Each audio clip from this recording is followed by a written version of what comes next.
उत्तराखंड के धराली में तबाही के बाद अब जिंदगी की तलाश जारी है। ऐसे में रेस्क्यू ऑपरेशन में 7 टीमें युद्ध स्तर पर जुटी हुई है। सेना के 225 से ज्यादा जवान मौके पर इस मोर्चे पर डटे हुए हैं।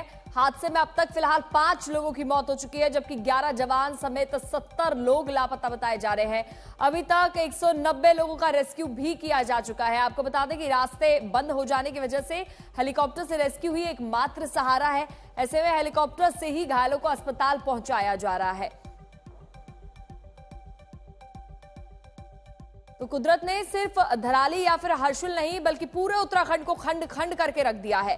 बेहिसाब बारिश हो रही है, भूस्खलन हो रहा है, नदी और नालों में सैलाब आया है, जो सब कुछ अपने साकर बहा कर ले जाने पर आमादा है। पुल बह गए हैं, सड़कें ध्वस्त हो गई है और इसलिए धराली और हर्षिल में जो टीमें रेस्क्यू ऑपरेशन में जुटी हुई है वो रास्तों पे ही अटकी हुई है।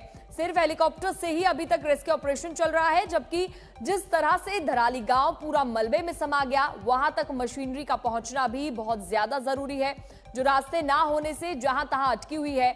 आज तक के रिपोर्टर्स भी धराली और हर्षिल तक पहुंचने वाले रास्तों के बीच में हैं और एक एक तस्वीर आप तक लगातार पहुंचा रहे हैं।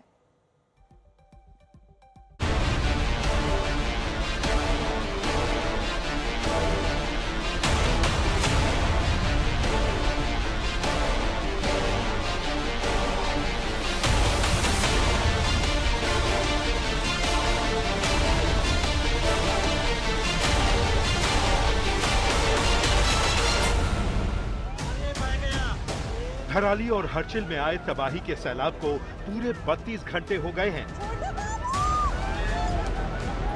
लेकिन बड़ी बात यह है कि अभी तक रेस्क्यू ऑपरेशन फुल स्पीड में शुरू नहीं हो पाया है। अब सवाल यह है कि आखिर क्यों? तो आइए आपको ग्राउंड रिपोर्ट के जरिए समझाते हैं। ये समझ लीजिए, हर्षिल और धराली तक जाने के लिए कुदरत ने किसी भी रास्ते को नहीं छोड़ा है। मैं आशुतोष मिश्रा इस समय पहुंचा हूं धराली के बेहद नजदीक हर्षिल से महज कुछ किलोमीटर की दूरी पर। ये जो इलाका है ये वो आखिरी पड़ाव है जिसके चलते अभी भी राहत बचाव कार्य में सबसे बड़ी बाधा है, क्योंकि ज्यादातर जितने भी इलाके जहां पर सड़कें बही हैं उन्हें बनाया जा सकता है, लेकिन ये जो रास्ता आगे जोड़ता है, दरअसल इस पर एक पुल था सीमेंट का और सामने से आता हुआ सैलाब, पहाड़ों से जो झरना, वो प्रपात इतनी तेज था कि बीती शाम को वो पुल को अपने साथ लेकर के चला गया। और जैसे ही वो पुल बह गए, देखिए इसके साथ यहाँ पर पूरी जो सड़क है वो दरकती हुई चली गई। अमूमन यही तस्वीर हमने दूसरे इलाकों में देखी है, लेकिन यहाँ सड़क का हिस्सा महफूज है, ये सुरक्षित है। लेकिन इसके आगे जैसे आप जाते हैं यहाँ पर दरारें बढ़ रही हैं, लेकिन सबसे ज्यादा जो नुकसान हुआ वो इसकी वजह से, क्योंकि अब ना तो बड़ी गाड़ियां यहाँ से जा सकती हैं, ना संसाधन यहाँ से पहुंचाए जा सकते हैं। लेकिन जैसे हम आपको आगे की ओर अगर लिए चलें, ये देखिए ये जो पूरा इलाका है, नुकसान लगातार यहाँ से लैंडस्लाइड हुई है और उस लैंडस्लाइड के बाद अभी भी उस तबाही के निशान। ये जो लकड़ियां हैं, ये जो बड़े बड़े हिस्से हैं, ये दरअसल उस प्रपात से बहकर आए हैं। जब झरना ऊपर से तेज आया तो वो बह करके आ गए और ये सारा हिस्सा, यानी यहाँ तक पानी था। ये जो नदी है आगे, इस नदी का स्तर यहाँ तक आया था, जिसने तबाही का चारों ओर ये मंजर फैला हुआ है। ऐसा लगता है कि कुदरत ने जैसे सब कुछ तहस नहस कर डाला है। पूरे उत्तराखंड में कुदरत अपना रौद्र रूप दिखा रही है। रास्ते पूरी तरह से खत्म हो चुके हैं। अब धराली तक पहुंचने के लिए काम चल रहा है। अभी आप देख रहे हैं एनडीआरएफ लश्कर, अगर ये रास्ता नहीं खुला तो ये तो हम पहुंच ही नहीं पाएंगे, वहां राहत बचाव कार्य भी नहीं शुरू हो पाएगा। सर देखिए, रोड की कनेक्टिविटी तो जो मशीनें जितना कर पाएंगी वो पूरा आपके सामने चल रहा है। सबसे बड़ी चुनौती कौन सी? ये तो फिर भी बन जाएगा। धराली तक क्या आज पहुंच पाएंगी रेस्क्यू टीमें? आज तो सर जैसे हम देख पा रहे हैं, आज तो मुश्किल है कि आज टीम पहुंच पाए। बाकी बड़ी वजह क्या है? गाड़ियां तो नहीं जाएंगी।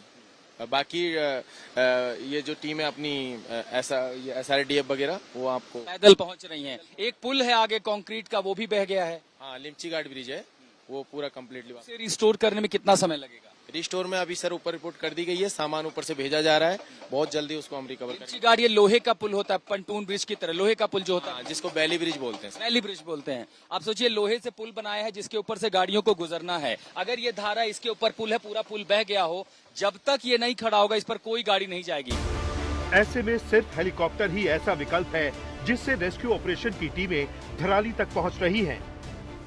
इस वक्त हम उत्तरकाशी में आईटीबीपी के कैंप मातली में मौजूद हैं, जहां पर ये हेलीपैड है, जहां पर धराली में जो घायल लोग हैं और खासतौर से जो सेना के जवान हैं उनको हेलीकॉप्टर के जरिए यहाँ लाया गया है और यहाँ आईटीबीपी के इस हॉस्पिटल में उनको एडमिट कराया गया है। और इस वक्त इस हेलीकॉप्टर से जो एसडीआरएफ और उत्तराखंड पुलिस के जवान हैं वो कम्युनिकेशन का सामान लेकर जा रहे हैं, क्योंकि सबसे पहली प्राथमिकता वहां पर अभी जो कम्युनिकेशन है वो पूरी तरह से ठप हुआ है, उसको जोड़ने के लिए जरूरी जो कम्युनिकेशन सिस्टम है उसको लेके जाने की प्राथमिकता है। आपको बता दें कि उत्तराखंड में आप जिस रास्ते पर भी निकल जाएं, वहां पहाड़ टूटे हुए मिलेंगे और यही सबसे बड़ी बाधा बनी हुई है।